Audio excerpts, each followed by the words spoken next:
శ్రీ దుర్గాదేవి జ్యోతిష్యాలయం ఎక్కడి వారికైనా ఒక్క ఫోన్ ద్వారా వెంటనే పరిష్కారం చూపబడును. ప్రేమ, పెళ్లి, సంతానం, చదువు, ఉద్యోగం, ధనం, వ్యాపారం, కుటుంబ సమస్యలు, భార్యాభర్తల గొడవలు, ధనం నిలకడలేకపోవడం, ఆస్తి తగాదాలు, అప్పుల బాధలు, స్త్రీ పురుష వశీకరణ చేయబడును. గృహం, స్థలం, వాస్తు చెప్పబడును. ఎటువంటి సమస్యకైనా 100% పరిష్కారం చూపబడును. Cell number 9010707470. ఓం శ్రీమాత్రే నమః. ఛానల్లోకి స్వాగతం అండి. సింహరాశి వారికి అదృష్ట సమయం వచ్చేసింది. ఎంతో కాలంగా మీరు ఎదురు చూస్తున్న 8 శుభవార్తలను వినబోతున్నారు. ఏప్రిల్ 27వ తేదీ అమావాస్య తరువాత ఈ శుభవార్తలు మీ జీవితంలో ఆనందాన్ని తీసుకువస్తాయి. మరి ఏప్రిల్ 27వ తేదీ తర్వాత ఈ రాశివారు వినబోతున్న శుభవార్త ఏంటి? ఈ శుభవార్తలు వినటానికి ముందు మీరు ఎటువంటి ప్రవర్తన కలిగి ఉండాలి, ఎవరితో మీరు జాగ్రత్తగా ఉండాలి, అలాగే ఏ దేవతారాధన చేయాలి అనే అంశాలతో పాటుగా ఈ రాశి వారి గురించి కొన్ని ఆసక్తికరమైన విషయాలను ఈ వీడియోలో మనం వివరంగా తెలుసుకుందాం. కానీ అంతకంటే ముందుగా మీరు కనుక మన ఛానల్ని ఇప్పటివరకు సబ్స్క్రైబ్ చేసుకోకపోతే సబ్స్క్రైబ్ చేసుకొని పక్కనే ఉన్న బెల్ ఐకాన్ నొక్కి ఆల్ సెలెక్ట్ చేసుకుంటే మేము ఇలాంటి వీడియోస్ అప్లోడ్ చేయగానే ముందుగా మీకు నోటిఫికేషన్ వస్తుంది. అలాగే వీడియో ఎక్కడ కూడా స్కిప్ చేయకుండా చివరి వరకు చూస్తేనే మేమేం చెబుతున్నామో మీకు పూర్తిగా అర్థమవుతుంది. ఇక వివరాల్లోకి వెళ్ళిపోతే మిగిలిన రాశులన్నింటికంటే కూడా ఈ రాశి వారిని చాలా ప్రత్యేకమైన వారుగా జ్యోతిష్య శాస్త్రంలో చెప్పబడి ఉంది. మరి రాశివారు ఎందుకంత ప్రత్యేకమంటే వీరికున్నటువంటి సహాయం చేసే గుణం, కార్యదీక్షత, కార్యదక్షత, సమయపాలన వంటి అనేక అంశాలను కలిగి ఉండటం వల్ల ఈ రాశివారు అందరికంటే ప్రత్యేకమైన వారుగా చెప్పొచ్చు.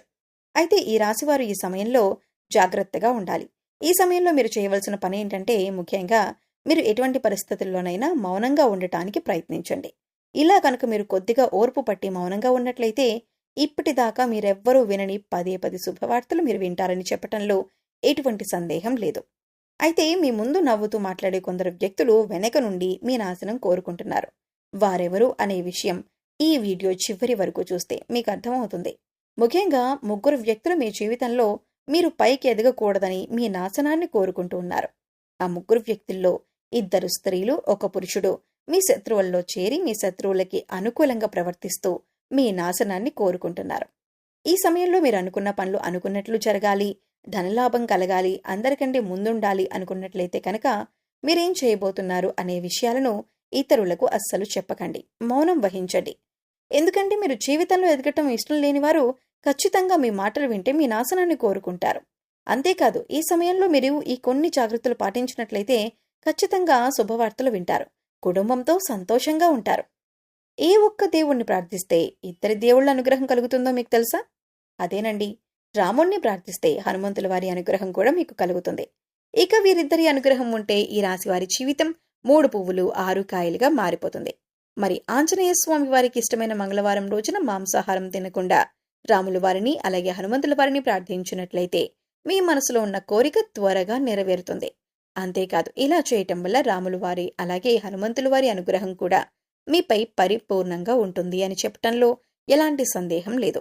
ఇక అనేక రకాలుగా శని దోషాలతో బాధపడేవారు అంటే ఏల్నాటి శని, అర్ధమ శని, అర్ధాష్టమ శని ఇలా అనేక రకాలుగా శనితో కలిగే ఎటువంటి దోషాల నుంచైనా బయటపడాలి అంటే మంగళవారం నాడు ఆంజనేయ స్వామి వారిని విశేషంగా పూజించాలి. మరి ఎటువంటి పూజ చేసేటప్పుడు మాంసాహారం తినకుండా చేస్తేనే విశేషమైన ఫలితాన్ని పొందుతారని పండితులు చెబుతున్నారు. ముఖ్యంగా ఉదయాన్నే అంటే భోజనం చేయడానికి ముందే పూజ ముగించుకుంటే మంచిదని తెలియజేస్తున్నారు. అయితే ఈ వీడియోను మీరు చివరి వరకు చూస్తేనే మీరు చేయకూడని తప్పులతో పాటుగా ఏ వ్యక్తులతో మీరు దూరంగా ఉండాలి అనే అంశాలైతే మీకు వివరంగా తెలుస్తాయి.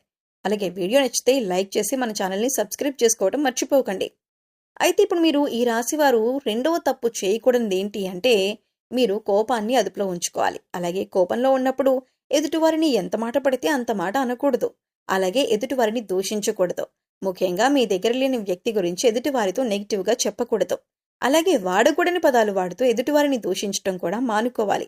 ఎప్పుడైతే మీరు వాడకూడని పదాలు వాడతారో అది ఇంట్లో కానీ, మీరు చేసే సంస్థల్లో కానీ, ఇరుగు పొరుగు వారితో కానీ ఎక్కడైనా సరే ఇటువంటి పదాలు వాడినప్పుడు లక్ష్మీదేవికి ఆగ్రహం కలుగుతుంది. మిమ్మల్ని వదిలి వెళ్లిపోతుంది. అప్పుడు మీరు పేదరికం అనుభవించవలసి వస్తుంది. ప్రత్యేకించి ఈ సమయంలో మౌనంగా ఉండాలి. ఈ జాగ్రత్తలు తీసుకుంటే కనుక ఈ రాశివారు ఈ సమయంలో శుభవార్తలను ఖచ్చితంగా వింటారు. మీరు అనుకున్న పనుల్లో విజయాన్ని కూడా సాధిస్తారు. మిమ్మల్ని ఎవరైనా రెచ్చగొట్టినా సరే, అనుకూడని మాటలని మిమ్మల్ని ఆవేశపరిచినా కూడా మీరు ఈ సమయంలో మౌనంగా ఉండటం వల్ల అనేక ప్రయోజనాలను పొందుతారు అనటంలో ఎలాంటి సందేహం లేదు. కొద్దిగా ఓర్పు వహించినట్లయితే కనుక జీవితంలో మీరు శుభవార్తలను వింటారు. అంతేకాదు, మీరు జాగ్రత్తగా ఉండవలసిన ఇంకొక అంశం ఏమిటంటే, అందరినీ నమ్మి మీరు డబ్బుగా అప్పిచ్చినట్లయితే కనుక మీకు డబ్బు తిరిగొచ్చే అవకాశాలు చాలా తక్కువగా ఉంటాయి. ఈ విషయాన్ని మీరు గమనించాలి. ఎందుకంటే ఎవరిని పడితే వారిని నమ్మి డబ్బిచ్చినట్లయితే మీ అవసరాలకు డబ్బు లేక మీరు చివరికి ఇబ్బంది పడవలసి వస్తుంది. ఇక ఉన్నంతలో దానం చేయటం, హెల్ప్ చేయటం తప్పు కాదు.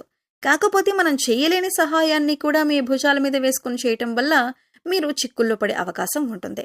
ఈ విషయాన్ని మీరు గమనించాలి. ఇక ఆర్ అనే అక్షరంతో పేరు మొదలయ్యేవారు ఎవరైనా ఉంటే అటువంటి వ్యక్తుల వల్ల మీ జీవితంలో కష్టాలు అధికంగా వస్తాయి. కాబట్టి అటువంటి వ్యక్తులెవరో మీరు పరిశీలించి వారికి దూరంగా ఉండటం మంచిది. అలాగే కష్టాల్లో ఉన్నవారికి మీకు వీలైనంతగా సహాయం చేయటం వల్ల మీరు అదృష్టాన్ని పొందొచ్చు. అంతేకాదు, ఇంకా ఈ రాశివారు ఎవరైనా మంచి పొజిషన్కి తీసుకువెళ్లాలి అనుకుంటే అలా చేసే శక్తి ఈ రాశివారికి ఉంటుంది. వీరికున్న పలుకుబడిని ఉపయోగించి వీరికి కావాల్సిన వాళ్ళని అందలమెక్కించగలుగుతారు. వీరెవరిని కూడా గుడ్డిగా నమ్మకూడదు. మీకు ఏదైనా కష్టం వచ్చినా ఎదుటివారితో చెప్పటం కంటే కూడా ఆ దేవుడి వద్ద చెప్పుకోవటం అనేది చాలా మంచిదే. అంతేకాదు, ఒక రకంగా దేవుడి దగ్గర చెప్పుకోవటం వల్ల మీ కష్టాలను దేవుడు విని వెంటనే తీరుస్తాడు. ఎందుకంటే ఈ సమయంలో మీకు దైవ బలం కూడా అండగా ఉంది. ఇక మీలో ఉండే నెగిటివ్ ఆలోచన కారణంగా, అంటే నేను చేసే పనిలో విజయం సాధిస్తానా లేదా, నేను పనిని కరెక్ట్గా చేస్తున్నానా లేదా అని ఆలోచనతో ఉండటం వల్ల మీరు చేసే పనిలో పొరపాటు జరిగే అవకాశం ఉంటుంది. అందువల్ల ఎటువంటి నెగిటివ్ ఆలోచన లేకుండా దేవుణ్ణి నమ్మి దైవం మీద భారం వేసి మీరు పని చేసినట్లయితే ఖచ్చితంగా మీరు విజయం సాధిస్తారు. అలాగే పని ప్రారంభించే ముందు దేవుణ్ణి తలుచుకోవటం మాత్రం మర్చిపోకండి. పి ఇంకా ఎస్ అనే అక్షరాలతో పేర్లు మొదలయ్యే స్త్రీలతో మీరు చాలా జాగ్రత్తగా ఉండాలి. వారిని నమ్మి అన్ని విషయాలను వారితో చర్చించకూడదు. అంతేకాదు, వారికి ఎంత దూరంగా ఉంటారో మీకు అంత మేలు జరుగుతుంది. అలాగే ఆర్ అనే అక్షరంతో పేరు మొదలయ్యే మగవారితో కూడా ఈ రాశివారు దూరంగా ఉండాలి. ఎందుకంటే ఈ ఇద్దరు స్త్రీలు ఇంకా పురుషుడు మీ నాశనాన్ని కోరుకునే వారిలో ఉండే అవకాశం ఉంది. ముందు చెప్పుకున్న విధంగా ఈ అక్షరాలతో పేర్లు మొదలయ్యే ఇద్దరు స్త్రీలు అలాగే ఒక పురుషుడితో మీరు చాలా జాగ్రత్తగా ఉంటే మీ జీవితంలో మీరు ముందుకు వెళ్తారు. అలాగే మరిన్ని యోగవంతమైన ఫలితాలను పొందటానికి ఈ సమయంలో మీరు చేసుకోవలసిన దేవతారాధన చూసుకున్నట్లయితే గురువారం నాడు దత్తాత్రేయ దక్షిణామూర్తి వంటి గురు స్వరూపాల ఆలయాన్ని దర్శనం చేసుకోండి. మాస శివరాత్రి రోజున శివుడికి అభిషేకం చేయించుకోండి. అలాగే సోమవారం నాడు శివుడికి విశేషంగా పూజ చేసుకున్నట్లయితే జీవితంలో ఉన్నతిని పొందుతారు. ఈ సమయంలో మీరు అనుకున్న పనులు అనుకున్నట్లు జరగాలి, ధనలాభం కలగాలి, అందరికంటే ముందుండాలి అనుకున్నట్లయితే కనుక మీరేం చేయబోతున్నారు అనే విషయాలను ఇతరులకు అస్సలు చెప్పకండి. మౌనం వహించండి. సో చూశారు కదండి, సింహరాశి వారు ఈ సమయంలో ఏ విషయాల్లో జాగ్రత్తలు తీసుకోవాలి, అలాగే ఏప్రిల్ 27వ తేదీ తర్వాత మీరు ఎటువంటి శుభవార్తలు వినబోతున్నారు, అలాగే ఈ సమయంలో మీరు ఏ వ్యక్తులతో జాగ్రత్తగా ఉండాలి అనే అంశాలతో పాటుగా ఈ సమయంలో మీరు చేసుకోవలసిన దేవతారాధన గురించి ఈ వీడియోలో మనం వివరంగా తెలుసుకున్నాం కదా. ఈ వీడియో మీకు నచ్చినట్లయితే లైక్ చేయండి. మీ ఫ్రెండ్స్ అండ్ ఫ్యామిలీ మెంబర్స్లో ఎవరైనా సింహరాశి వారు ఉన్నట్లయితే వారితో ఈ వీడియోని షేర్ చేసుకోండి. అలాగే ఇప్పటి వరకు మన ఛానల్ని కనుక సబ్స్క్రైబ్ చేసుకోకపోతే సబ్స్క్రైబ్ చేసుకొని పక్కనే ఉన్న బెల్ ఐకాన్ నొక్కి ఆల్ సెలెక్ట్ చేసుకుంటే మేము ఇలాంటి వీడియోస్ అప్లోడ్ చేయగానే ముందుగా మీకు నోటిఫికేషన్ వస్తుంది. మరో చక్కటి వీడియోతో మళ్ళీ కలుద్దామండి. ఓం శ్రీ మాత్రే నమః.